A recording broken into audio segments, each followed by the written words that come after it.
hoy, 12 de octubre de 1968, declaro inaugurados los Juegos Olímpicos de México.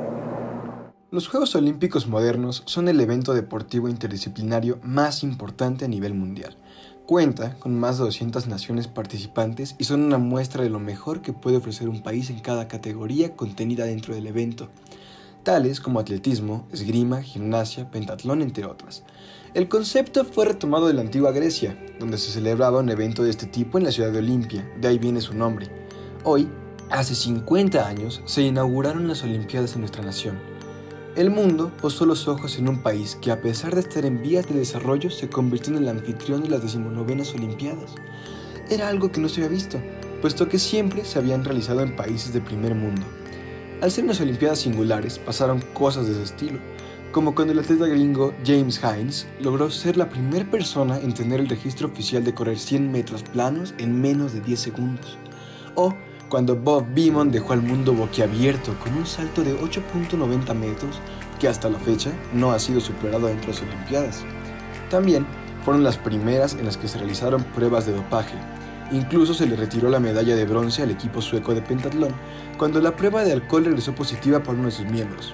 Refiriéndonos a lo político-cultural, en la inauguración fue la primera vez cuando las dos Alemanias marcharon juntas tras su separación, bajo la misma bandera y cantando el mismo himno. Hablando de lo social, cuando Enriqueta Bastillo, una atleta mexicana que se desempeñaba en prueba de relevos de 400 metros planos y 80 metros con obstáculos, a sus 20 años, fue la primera mujer en encender la antorcha olímpica, que ardía sobre un silencio sepulcral, uno de esos que son intranquilos. En él se percibía que algo andaba mal, y que sin importar cuántos silbatos, risas, porras y gritos sonaran en los estadios, el aire seguiría igual de denso y con un notable pesar. Este era un silencio bastante diferente al de la marcha que lo había usado de bandera un mes antes. La Marcha del Silencio. Convocada por el CNH, Consejo Nacional de Huelgas, en respuesta a los siguientes puntos. Libertad a los presos políticos. Derogación del artículo 145 del Código Penal Federal. Estaba diseñado para poder arrestar a la gente que hiciera marchas. Era llamado el delito de disolución social. Desaparición del cuerpo de granaderos. Destitución de los jefes policíacos Luis Cueto, Raúl Mendieta y A. Frías, que fueron los responsables directos de golpear y desaparecer gente en marchas anteriores. Indemnización a las familias de los muertos y heridos desde el comienzo del movimiento. Que el Poder Judicial tome acciones en contra de los responsables de los ataques hacia el mismo. También se quería dejar en claro que el movimiento no se oponía a la realización de los Juegos Olímpicos, como el gobierno había hecho saber, de paso calificándolos como terroristas y desestabilizadores sociales. El punto de salida de la Marcha del Silencio fue el Museo de Antropología e Historia, y la llegada fue la Plaza Constitución. Solo se escuchaba la caótica armonía que compusieron sus pasos mientras pisaban la caliente acera del Paseo de la Reforma, la Avenida Juárez, la calle 5 de Mayo, frente a la Diana Cazadora, desde donde Monsiváis describió el suceso para llegar finalmente al Zócalo. Entre todos esos pasos, habían unos que al poner sus pies en el suelo reclamaban el homicidio de algún ser querido. Otros les lloraban a los perdidos. Unas pisadas más conmemoraban a los ferrocarrileros y médicos de las protestas reprimidas anteriormente, y unos cuantos demostraban una profunda empatía. Pero lo que todos esos pasos tenían en común era un gran vacío. Todos los que caminaron ese día estaban rotos. Dicho vacío en colectivo se convirtió en un significado, el motivo ideal para levantarse, recorrer las avenidas del centro de toda una nación y expresar todo lo que habían sufrido sin necesidad de siquiera pronunciarlo. La Marcha del Silencio fue el punto más álgido del movimiento, un símbolo del mismo, claro, después del 2 de octubre. La Plaza de la Aflicción.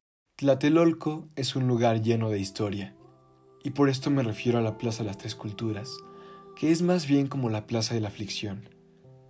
Verán, los dolores en esta plaza comenzaron en 1521, con una fuerte matanza que concluyó con la época de la conquista y dio paso al virreinato. Cayeron, junto con el centro de Tlatelolco, un número impensable de mexicas.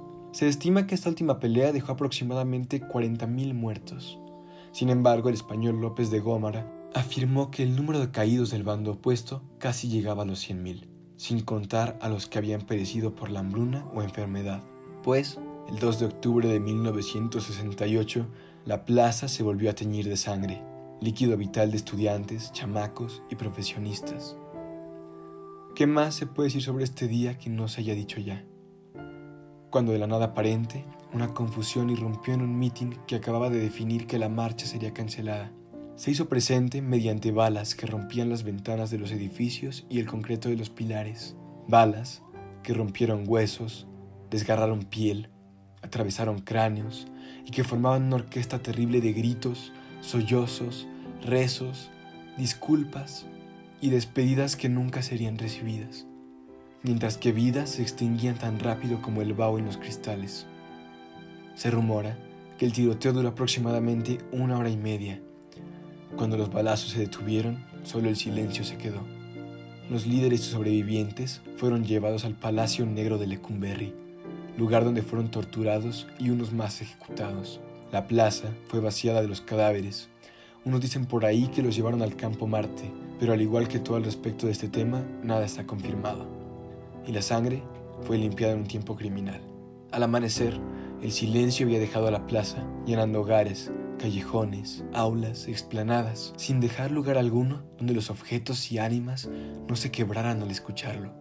Este silencio llenó a todas las familias de un dolor que no puedo imaginar, una impotencia generada por el no saber qué les sucedió a sus amados y el terror que les traería preguntar. Ahora, esta fecha es una herida que arde, sangra, supura y no cicatrizará, porque México, nuestra historia y nuestra cultura, se destrozó ese día. No debemos olvidar e intentar esconder lo que sucedió, de modo que debemos tenerlo presente. Solo así nos podremos expresar, informar y defender lo que creemos. Me gustaría cerrar este primer podcast con una oración que encontré. Podrán masacrarnos, pero nunca podrán doblegarnos.